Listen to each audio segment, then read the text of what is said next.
கோடி புதியுகத்தின் அன்பு ரசிக பெருமக்களை சந்திப்பதில் மிக்க மகிழ்ச்சி. இது ஆத்ம சங்கமம் நேரலை நிகழ்ச்சி. பாம்பன் அருட்சித்தர் தவயோகி தவத்திரு சஞ்சீவி ராஜா சுவாமிகள் நமக்காகவே நம்ம அரங்கிற்கு வருகை தந்திருக்காரு. உங்களுடைய சந்தேகங்களையும் நீங்க எங்களுக்கு கால் பண்ணி கேட்கலாம். கால் பண்ண வேண்டிய எண்கள் 0446677950. ஆனால் சுவாமிஜியை சந்திப்பதற்கு முன்பாக நம்முடைய ஆஸ்தான சிறப்பு விருந்தினர் முனைவர் திரு ரவி தமிழ்வாணன் ஐயா வருகை தந்திருக்காரு. வாங்க நேயர்களே, அவரை வரவேற்போம். வணக்கம் ஐயா.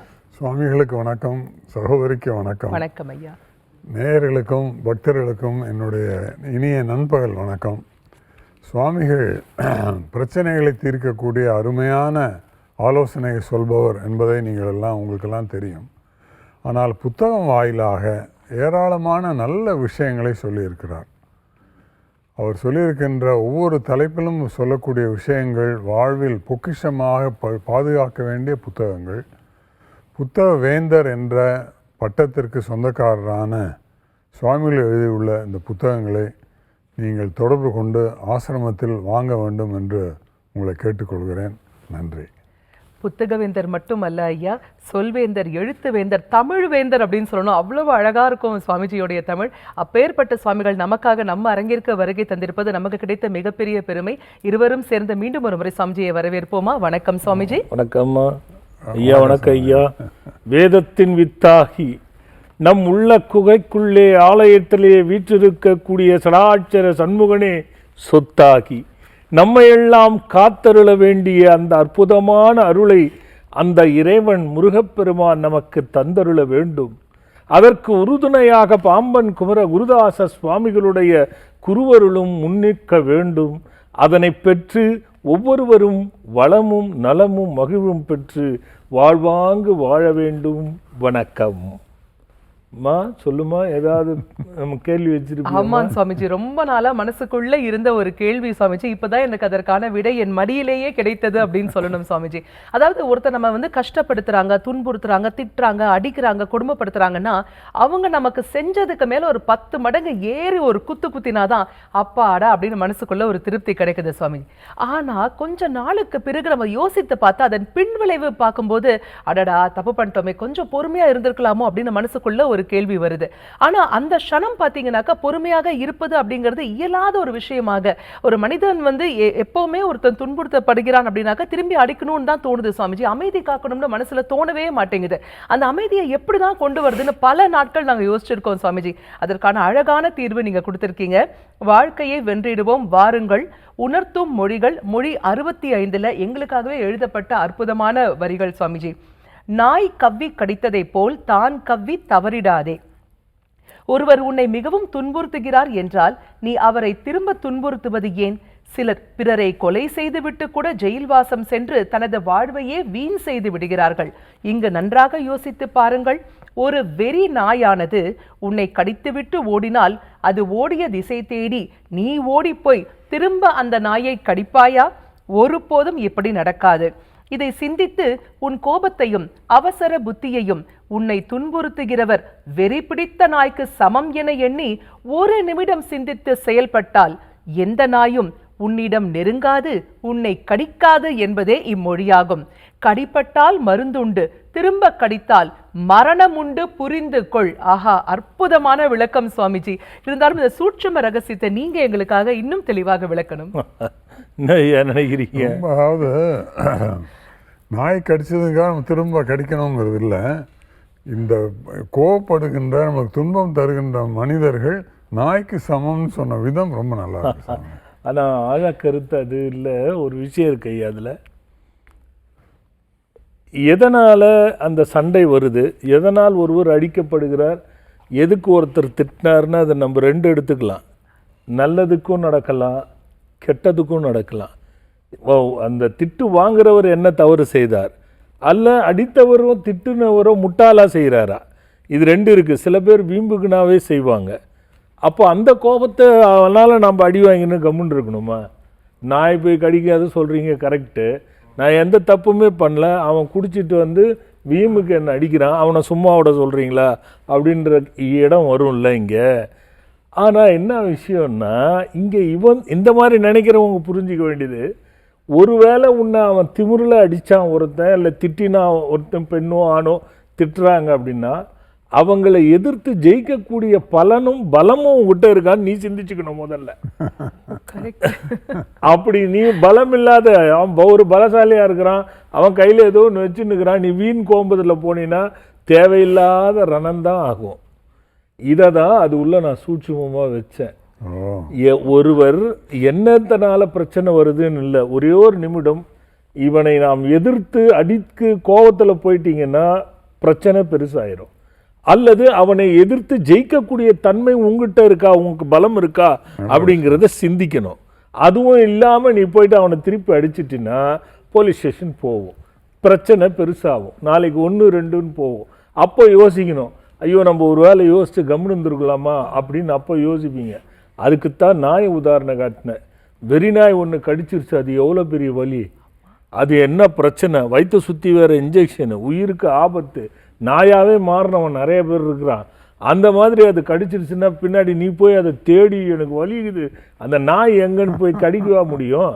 அது கடிச்சதே ஆபத்து, இவன் போய் கடிச்சானா டபுள் ஆபத்து, செத்து போயிடுவாங்க. அதனால பலம் இல்லாதவன், பலம் இருப்பவன் தவறு செய்யும் பொழுது தந்திர புத்தியோட ஜெயிக்க பார்க்கணும். எப்படின்னு அடிதடியில் இறங்கும் போது அது பிரச்சனையாயிரும். நாயை கடிக்கிற மாதிரி ஜாக்கிரதைங்கிறது தான் அது உள்ள இருக்கிறார். அற்புதமான விளக்கம் சுவாமிஜி. இதுவே வந்து ஆச்சரியமா இருக்கு. அது உள்ள இருக்கக்கூடிய சூட்சும ரகசியத்தை இன்னும் தெளிவா நீங்க சொல்லும் போது மெய் சிலிர்க்கிறது. அப்பா எவ்வளவு விஷயங்கள் மனித வாழ்க்கைக்கு தேவையான விஷயங்கள் நீங்க கொடுத்திருக்கீங்க சுவாமிஜி. சண்டை போடும்போது பலமும் பலவீனமும் அறியாம யோசிக்க கூடாது.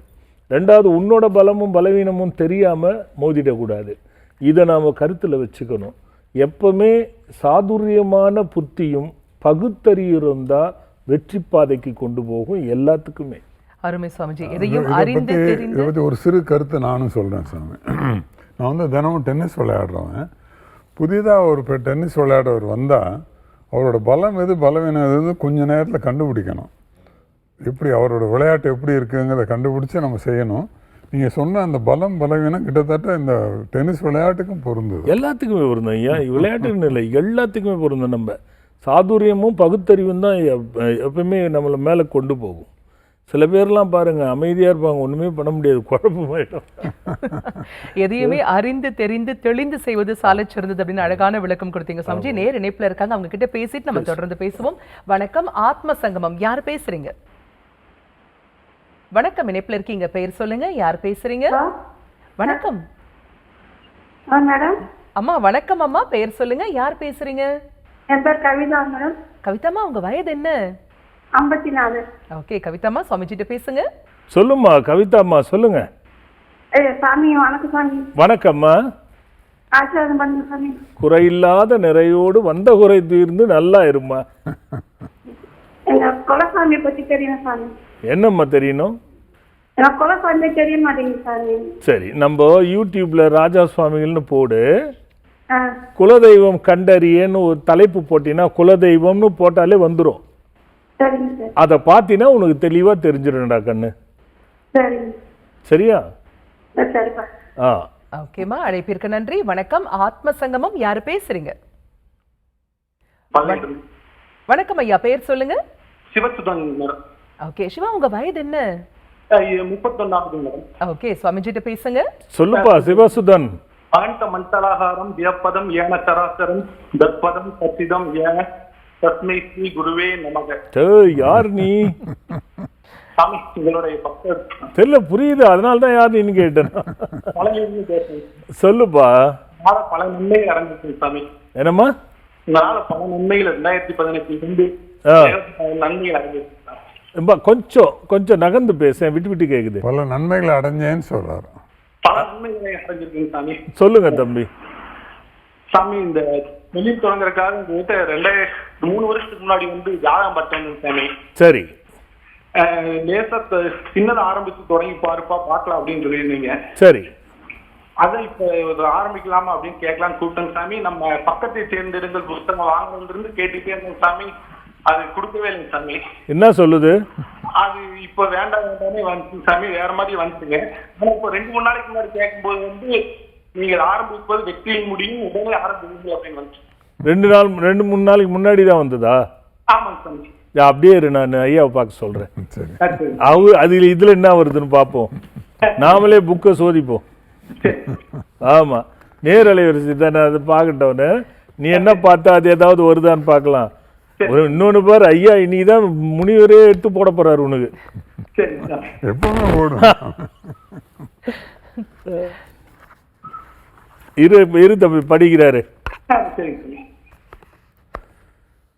உங்கள் மனதில், இது வந்து பக்கம் 227, உங்கள் மனதில் ஏற்படுகின்ற குழப்பத்தையும் சந்தேகத்தையும் தாழ்வு மனப்பான்மையும் விட்டு விட்டு செயல்படுங்கள், வெற்றி தரும்.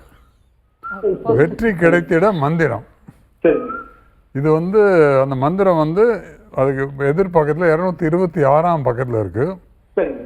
ஓம் சூட்சுமாயை வித்யாய பூர்ண சக்திராய நமாம் யகம். இதுதான் அந்த மந்திரம். சிவசுதா, என்ன தெரியுமா விஷயம்? நீ முதல்ல கேட்கும் போதெல்லாம் உன் மனசுலயே குழப்பம், செஞ்சா நல்லா வருமா வராதாங்கிற பயம். நீங்க என் மேல நம்பிக்கை வச்சுட்டு ஒன்னு இறங்கி செஞ்சுட்டு இருக்கணும், இல்ல செய்யாம விட்டுறணும். இந்த குழப்பம் வச்சுக்கிட்டியா? இந்த 4 நாளைக்கு முன்னாடி எப்ப கடைசியா பார்த்தியா? அதுக்கு முன்னாடி இல்ல செஞ்சிடலாம், சாமி பார்த்துவாரு நினைச்சுன்னு பார்த்துருக்க. அதனாலதான் அது செய்யுன்னு சொல்லியிருக்கு. அதுக்கான விடைதான் இப்போ. ஏன்னா பாவி தெளிவா வந்துருச்சு. நீ ஏன் குழப்பிக்கிறடா? குழப்பிக்காத, ஒரே முடிவாசை, வெற்றி கிடைக்குன்னு சொல்லுது அது. மந்திரத்தை மொத்தம் படிச்சுட்டு போயிட்டே இரு. சொல்லுங்க. இணையதளத்தில் டிவி மூலமா நிறைய பூஜைகள் கொடுப்பீங்க சாமி, இப்ப எதுவுமே கொடுக்கறது இல்லைங்க. என்னம்மா? பூஜைகள் நிறைய கொடுப்பீங்க இல்லைங்க சாமி. பூஜைங்களா? அதாவது இந்த காலத்துல காலப்போக்குக்கு ஏத்த மாதிரி நான் மாறிவிட்டேன். இல்ல கூடிய சீக்கிரம் அது எண்ணத்துல இருக்கு, வரும். இனிமே கொஞ்சம் நாளா கொஞ்சமா ஆரம்பிச்சு கொடுக்குறேன் நான். நல்லது சுதா.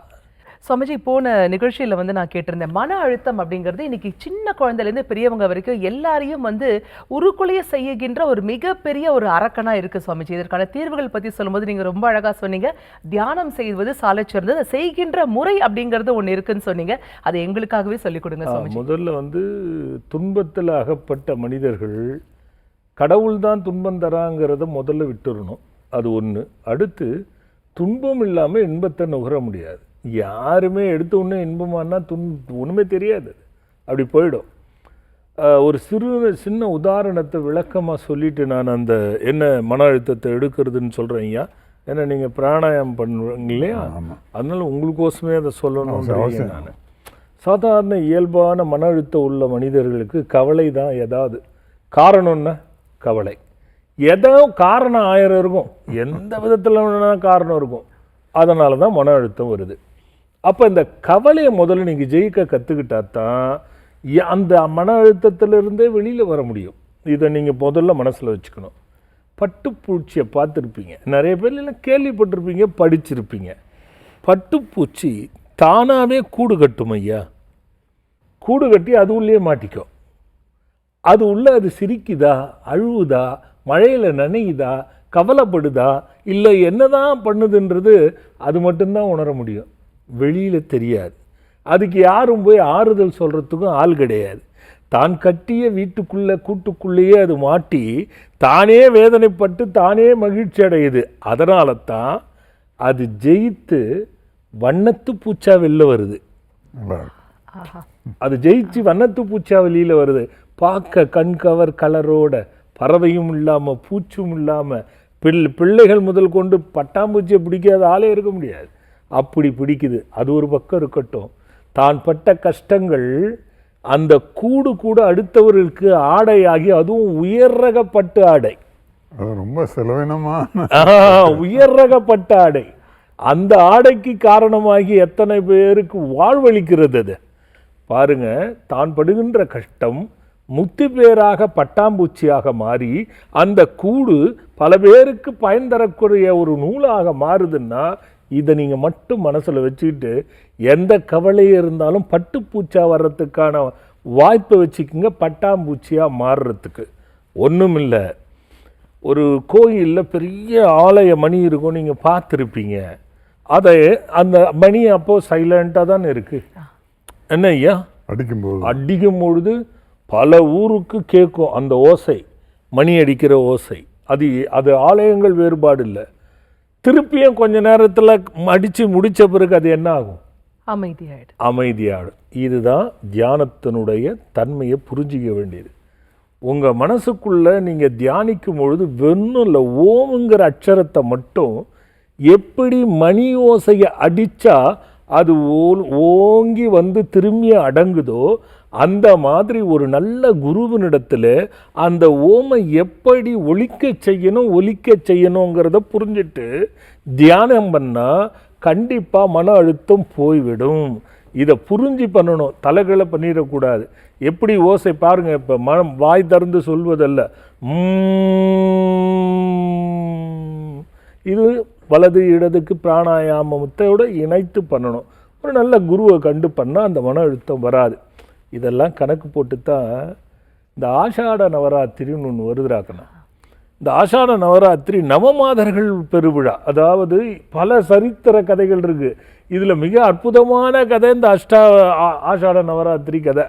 இந்த ஆஷாட நவராத்திரியில் இப்படி நான் தியானிக்கும் பொழுது அந்த ஓம்கார ஒளி ஓசையில் நாம் தியானிக்கும் பொழுது பல விஷயங்கள் நமக்கு தெரிய வரும். நீங்கள் முயற்சி பண்ணாதீங்க, நீங்கள் மன அழுத்தத்தை மட்டும் எடுங்க, இதெல்லாம் போய் முயற்சி பண்ணாதீங்க, பைத்தியமாயிடும். அதுக்காக சொல்கிறேன் நான். ஏன்னா அது மாதிரி வரும்போது சில ஞான திருஷ்டாந்தங்கள் படும். அப்படி தான் கண்ணா ஆஷாட நவராத்திரின்னு ஒன்று நான் உருவாக்கலை. புராதனமாக ஒரு ஆலயத்தில் செய்துட்டு இருந்தாங்க. ஆனால் அதை வேறுபட்ட விதத்தில் மாற்றி இப்படித்தான் இருக்குது இந்த நவமாதருக்குன்னு மூலிகை தீபம். எந்தெந்த தேவியர் என்னென்ன அருளுக்காக படைக்கப்பட்டார்கள், என்ன பிரச்சனைகளுக்கு அவங்க தீர்வு கொடுப்பாங்க அப்படிங்கிற ஒரு தத்துவம். இப்போ தஞ்சாவூரில் 8 திக்கில் அசுரன் இருந்தால் அம்பாள் ஜெயிக்க முடியலை. அப்படிப்பட்ட அம்பாள் ஜெயிக்கிறதுக்காக பல யுக்திகளை கடைபிடிச்சு தஞ்சகாசூரன் என்றவனை அழித்தாங்க. அப்போ அவங்க 8 அவதாரம் எடுத்தாங்க. 9வது அவதாரம் அழிக்கப்பட்ட அவதாரம் அழித்தாங்க. அது மாதிரி அதை கருத்தில் கொண்டு ஒரு சிறு சரித்திரம் அது. அப்படி உருவாக்கப்பட்டது இந்த ஆஷாட நவராத்திரி. 9 நாளும் மிக பிரமாதமாக நம்ம ஆசிரமத்தில் ஆகம சாஸ்திரப்படி சித்த சாஸ்திரப்படி பலவிதமான மூலிகை வழிபாடுகள், மூலிகையில் தீபம் போட்டு வழிபடுவது. 2 நாள் பஞ்சதகவு தீர்த்தம், நவத்தகவு தீர்த்தம் என்ற ஒரு அற்புத தீர்த்தமும் கொடுக்கிறது. ஒவ்வொரு நாளும் பல நூறு மக்கள் அந்த தீபத்தை போட்டு வழிபடுவாங்க. 9 வருஷமாக நடத்துகிறேன் ஐயா. நான் ஒரு முறை வந்திருக்கீங்க. மிகப்பெரிய கூட்டம் இருக்கும். அந்த தீபங்களை பார்க்கறதுக்கு கண்கொள்ளா காட்சியாக இருக்கும். அவ்வளோ பேர் தீபம், அந்த மூலிகை தீபம் போடுவாங்க. அந்த மூலிகை ஏறிய அது வாசம் வருது பாருங்க. அப்பயே தெரிஞ்சிடும் அவங்க என்ன பிரார்த்தனைக்காக போட்டாங்களோ, எந்த நாளில் போட்டாங்களோ, அது அவ்வளோ பிரமாதமாக இருக்கும். இதுக்காக சில பேர் உபயமாக கலந்தும் செய்கிறவங்க இருக்காங்க. ஏன்னா காலையில் ஓமம் நடக்கும். சமைச்சு ஒரு மனிதனுக்கு வாழ்க்கையில எப்பேற்பட்ட பிரச்சனை இருந்தாலும் எல்லா பிரச்சனைகளுக்கும் ஃபுல் ஸ்டாப் வைக்கும்படியான அழகான ஒரு பதிவு, அற்புதமான தீர்வுகள், அதி அற்புதமான வழிபாட்டு முறைகள் எங்களுக்காகவே கொடுக்குறீங்க சுவாமிஜி. கோடான கோடி நன்றிகள் சொல்லியே ஆகணும். வருடம் தோறும் அப்பா வர வர வர எங்களுக்கு அருள் கிடைச்சிட்டே இருக்கு சுவாமிஜி. அதே மாதிரி திங்கட்கிழமை பௌர்ணமி, சனிக்கிழமை தேய்பிறை பஞ்சமி இருக்கு இல்லைங்களா, அது குறித்த விளக்கம் எங்களுக்காக கொடுங்க சுவாமிஜி. நிறைய நம்ம நிகழ்ச்சியில சொல்லியிருக்கோம். இப்போ பௌர்ணமி என்னன்னா, நம்ம ஆசிரமத்தில் சிறப்பு என்னன்னா, கருங்காலி மரமும் அத்தி மரமும் ஒரு பிரத்யேகமான சில மரங்களை கொண்டு ஆயுதங்களை செய்து பௌர்ணமி சந்திரனுக்கு மையமாக கொண்டு, சந்திரனா அம்பாள், முருகனுக்கும் அது பிற விஷயத்தில் ஒரு சம்பந்தம் இருக்குது. இது ரெண்டுத்தையும் முத்தாய்ப்பாக வச்சு அந்த ஆயுதங்களுக்குன்னு தனியாக நான் மந்திரம் எழுதி கொடுத்துருக்கேன். அந்த மந்திரத்தை அன்றைக்கி பிரயோகம் பண்ணி நிலாவுக்கு அந்த மந்திரத்தை சொல்லி கும்மி அடித்து அங்கே ஜோதி செய்து அதில் விபூதி வச்சு கும்மி அடித்து அந்த விபூதி பிரசாதத்தை வாங்கி செய்வாங்க. அப்போ மன அழுத்தம், மனநோய் தீர்வுக்கு இப்போ நம்ம பேசினோமே, அதை கண்டுபிடிச்சி அந்த பௌர்ணமி அந்த மாதிரி ஒரு வழிபாடை கொண்டு வந்தேன். இது நம்ம ஆசிரமத்தில் தொடர்ந்து பௌர்ணமி எப்போ நடக்கிறது. இப்போ திருப்பதி தான் சந்திரனுக்கான ஸ்தலம். அங்கே போய் வழிபட்டு பௌர்ணமியில் சந்திரனால் ஜாதகத்தில் ஏற்படுகின்ற பிரச்சனைகளுக்கு தீர்வெல்லாம் நம்ம ஆசிரமத்தில் அந்த வழிபாடு கலந்தாலே போதும், நடக்கும். அது மாலையில் கரெக்டாக சுமார் 7 மணிக்கெலாம் தொடங்கிடுவோம். ரொம்ப சொற்பமான நேரத்தில் தான் இருக்கும். ஒரு 1 மணி நேரம் 2 மணி நேரம் தான் அது வழிபாடு இருக்கும். அவ்வளோ ஒரு அற்புதமாக, அது ரொம்ப பெருமையாக நானும் சொல்லிட முடியாது, சொல்லக்கூடாது. அது வந்து பங்கு கொண்டு பாருங்கள். தேய்பிறை பஞ்சமி சொல்லவே வேணடாக்கன்னு, பிரச்சனைகளுக்கு தீர்வு அது, அவ்வளோதான். என்ன நமக்கு சங்கடமோ திருஷ்டியோ சூன்யமோ எதில் அகப்பட்டு வேதனைப்படுறோமோ அதெல்லாம் தேயறதுக்கு தான் தேய்பிறை பஞ்சமி. அதுக்கெல்லாம் முத்தாப்பா அனுகிரக வாராகி. அது நான் பிரதிஷ்டை பண்ணும் போதே அதுக்கேற்ற மாதிரி கீழே நிறைய மிருத்தியோகம்னு சொல்லுவாங்க, மூலோகம்னு சொல்லுவாங்க. அந்த மாதிரி நிறைய யோக பிரதிஷ்டைகளை பண்ணியிருக்கேன் நம்ம சன்னிதானத்தில். அதுக்கு தனி சக்தி உண்டு. அந்த பூசணிக்காய் வழிபாடு பட்டு தரிசனம் பண்ணும் பொழுது அதனால தான் இந்த ஒவ்வொரு பஞ்சமிக்கும் அங்கே பார்த்தீங்கன்னா அந்த பூசணிக்காய் தீபத்தை ரொம்ப ரசிக்கிற மாதிரி இருக்கும். அதில் நான் அதிசயமாக நானே பார்த்துருக்கேன். சில விஷயம் பார்த்தீங்கன்னா போட்டுட்டு போவாங்க, கொஞ்ச நேரத்தில் அந்த பூசணிக்காய் எண்ணெயோடு கருத்துரும். சில பேர் போட்டுட்டு போவாங்க, அந்த பூசணிக்காய் எண்ணெயோட ரத்த கலர் மாதிரி ஆகிடும். சில பேர் போடுவாங்க, போட்டு போகும்போதே அணைஞ்சு போயிடும், எரியாது. சில பேர் போடுவாங்க, நின்று எரிஞ்சு எண்ணெயும் காலியாகி பூசணியாகவும் நல்லா இருக்கும். பல பேருக்கு இதுலேயே நான் வந்து சொல்லுவேன், டேப்பா இந்த அம்மா யார் பாடுறா, இது பெரிய பிரச்சனையாக இருக்கு, வந்தால் இந்த மந்திரத்தை கொடுங்க. தீபத்தை பார்த்து அவங்கள கண்டுபிடிச்சி எழுதி கொடுக்க சொல்லுவேன், இதை பண்ண சொல்லு சரியாயிடும்னு. அந்த மாதிரி கவனம் வைத்து ஒவ்வொரு பஞ்சமிக்கும் செய்கிறது வழக்கம். அதாண்டா அதோட கண்ணு. அதில் இதுக்கு நடுவில் நம்ம பக்தர்களோட பங்கு கொள்ள வேண்டியது ஒன்று இருக்குது. ஐயா 4 வாரம் லீவில் போகிறாரு, எங்கே அமெரிக்காவுக்கு போகிறாரு.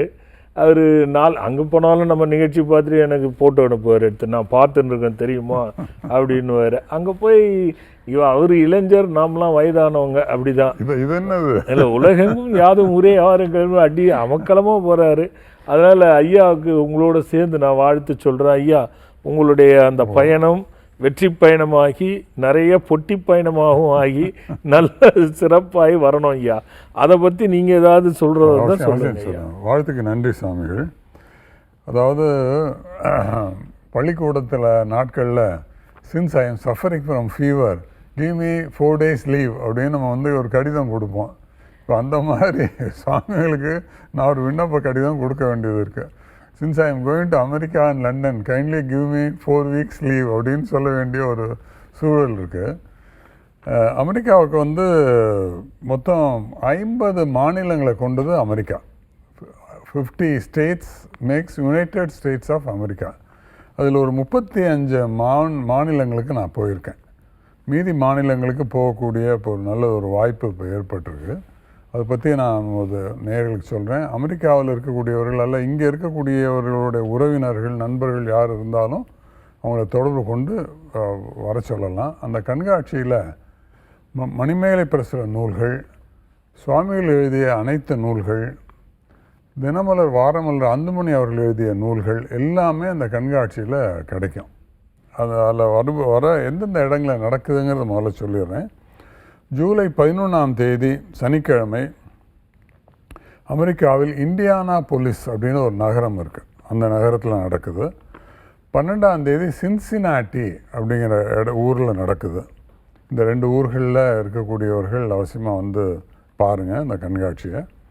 அடுத்ததாக லண்டனில் 17 வெள்ளிக்கிழமை, 18 சனிக்கிழமை, 19 ஞாயிற்றுக்கிழமை 3 தினங்கள் ஈலிங் துர்கையம்மன் கோவிலையும் லூசியம் சிவன் கோயில் மண்டபத்திலையும் இந்த கண்காட்சி நடக்குது. என்னுடைய கைபேசி எண்ணையும் அங்கே இருக்கக்கூடிய அமெரிக்காவில் நான் பயன்படுத்தக்கூடிய எண், லண்டனில் பயன்படுத்தக்கூடிய எண்ணை நான் சொல்கிறேன். நீங்கள் குறித்து கொண்டால் உங்கள் உறவினர்களுக்கோ நண்பர்களுக்கோ இல்லை நீங்களே அங்கே வசிப்பவர்களாக இருந்தாலும் வந்து என்னை தொடர்பு கொள்ளலாம். என்னுடைய கைபேசி 9841544187 9841544187. அமெரிக்காவில் நான் பயன்படுத்துகிற நம்பர் வந்து 0061745947481 0016175947481. லண்டனில் நான் பயன்படுத்த போகிற நம்பர் வந்து 004446363438. திரும்பவும் சொல்கிறேன், 0044756366363438. 438. இந்த எண்களில் தொடர்பு கொண்டு அந்த எந்த இடத்துல நடக்குது கண்காட்சி அப்படிங்கிறதெல்லாம் நீங்கள் தெரிஞ்சு அமெரிக்காவில் இருக்கக்கூடிய 2 நகரங்களுக்கும் லண்டனில் நடக்கக்கூடிய 3 இடங்களுக்கும் வந்து அவசியமாக நான் சொன்னபடி இந்த புத்தகங்கள்லாம் நேரில் பார்த்து வாங்கக்கூடிய வாய்ப்பை நீங்கள் பயன்படுத்தி கொள்ளுங்கள் என்று நான் கேட்டுக்கொள்கிறேன். சூப்பர், ஒரு திரு தொகுப்பாக கொடுத்துட்டீங்களே. அதுவே உலகம் முழுவதும் சுவாமிஜியுடைய புத்தகங்கள் இல்லாத இடமே கிடையாது அப்படிங்கிற அளவிற்கு நீக்கமர நிறைந்து இருக்க வேண்டும் அப்படிங்கறது தான் எங்களுடைய ஆசையும் வேண்டுகோளும் ஐயா. மிக்க நன்றி. வணக்கம், ஆத்ம சங்கமம். யாரு பேசுறீங்க? வணக்கம் அம்மா, பெயர் சொல்லுங்க. என் பேரு தர்மசிலாங்க. ஓகே அம்மா, உங்க வயதுமா? வயது 50 ஆகுதுங்க. ஓகே, சுவாமிஜிட்ட பேசுங்கம்மா. சொல்லுங்கம்மா, என்ன பேர் சொன்னீங்க? தர்மசீலாங்க. தனுசீலாவா? தர்மசீலா. தர்மசீலா, இது மாதிரி கரெக்டா சொல்லுங்க, தெளிவா. ஆமாங்க, ஆமாங்க சாமி. சொல்லுமா. வணக்கம். வணக்கம் சாமி. வணக்கம்மா. 2025 இருந்து உங்களை நான் போட்டு பார்க்கணும் கேட்டுனே இருக்கிறேன் சாமி. சரி, நீங்கதான் கிடைச்சிட்டு சாமி. கட்சிச்சு இல்ல, கரெக்டா பயன்படுத்திங்க. டக்குன்னு சொல்லுங்க, என்ன பிரச்சனை? ஆமா, குடும்ப பிரச்சனை சாமி. நிறைய குடும்ப பிரச்சனை, மனக்குழப்பம் நிறைய. குடும்ப பிரச்சனை எடுத்தா உலகெங்கும் இருக்குது. என்ன பிரச்சனை? எனக்கு ரொம்ப மன குழப்பம், நிறைய குழப்பம், பயம் இதெல்லாம் வந்துட்டே இருக்குது சாமி. கனவு வர வந்துட்டே இருக்கு. தண்ணி மாமா, ஒண்ணு இல்லம்மா. நம்ம ஆசிரமத்துல போஜீஸ்வர லிங்கம்னு ஒண்ணு இருக்குமா, அத வாங்கி வச்சு அதுல என்ன நான் ப்ரௌச்சர்ல கொடுத்துருன்னா அதை செய்யுங்க. இந்த பிரச்சனை எல்லாமே சரியா போயிடும். 100% சரியா போயிடும். போஜீஸ்வர லிங்கம். குடும்பத்துல நிறைய பிரச்சனைங்க சாமி. 2011 இருந்து இல்ல, அதுதான் நீங்க முதல்ல மன ரீதியா தெளிவாயிட்டீங்கன்னா சரியா போயிடும். உங்க வீடு தப்பா இருக்கிற மாதிரி இருக்கு மேஜரா.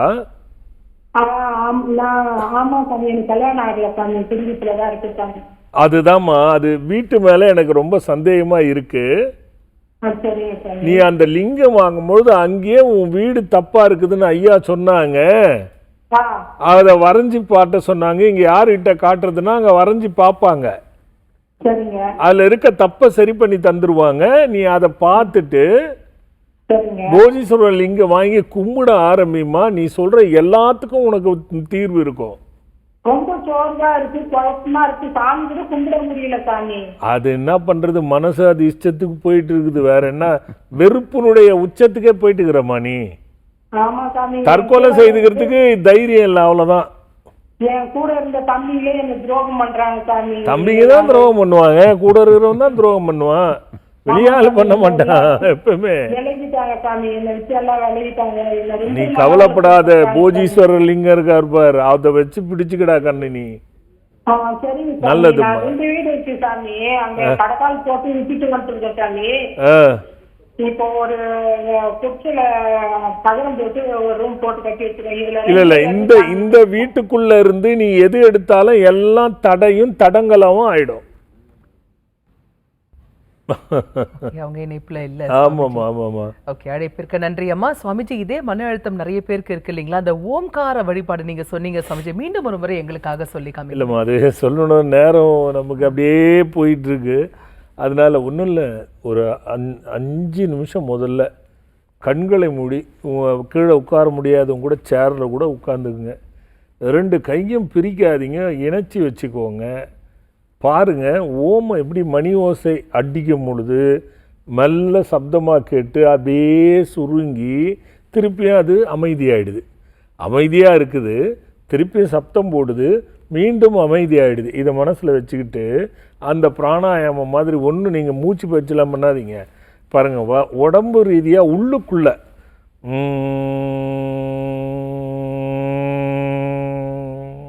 இப்போ நான் ஓம் சொல்கிறேன், இது சத்தம், இந்த சத்தம் கூட வேண்டாம், அமைதியாக சொல்லுங்கள். திருப்பியும்